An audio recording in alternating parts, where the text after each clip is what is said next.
আসসালামু আলাইকুম ওরহমতুল্লাহ। সুপ্রিয় শিক্ষার্থীবৃন্দ, আশা করি তোমরা সবাই ভালো আছো। এই ভিডিওটা তৈরি করছি অষ্টম শ্রেণীর শিক্ষার্থীদের জন্য।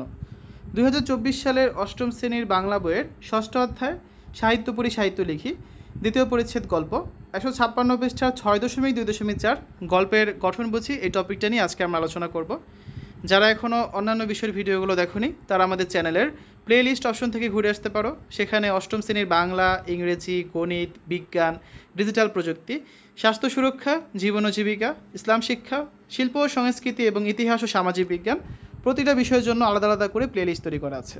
তোমাদের যে বিষয়ের ভিডিও দরকার তোমরা খুব সহজে এখান থেকে দেখে নিতে পারবে। আমাদের আজকে আলোচনার বিষয় 6.2.4 গল্পের গঠন বুঝি। একদিন ভোরবেলা গল্পটি ভালো করে পড়ো, তারপর নিচের প্রশ্নগুলোর উত্তর দাও।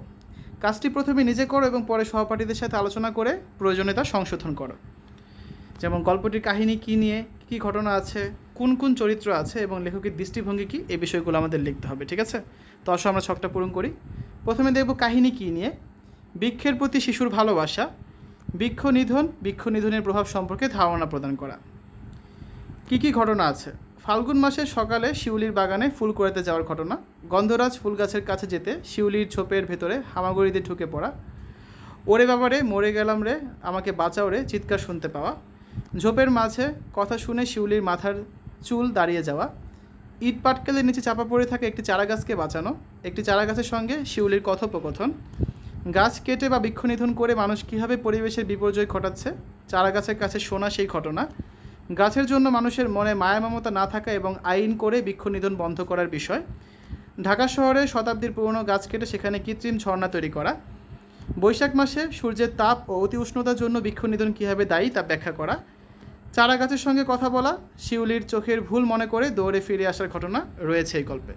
এখানে দেখো কী কী ঘটনা আছে।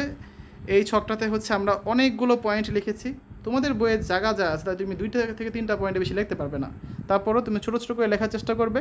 যদি খাতায় লেখো তখন সবগুলো পয়েন্ট লিখবে, যদি খাতায় না লেখো এখান থেকে তোমরা যে কয়টা পয়েন্ট লিখতে পারো আর কি, সে কয়টা পয়েন্ট ছোটো ছোটো করে এখানে তোমাদের বইয়ে লেখার চেষ্টা করবে। ওকে, তারপরে আছে কি কোন কোন চরিত্র আছে।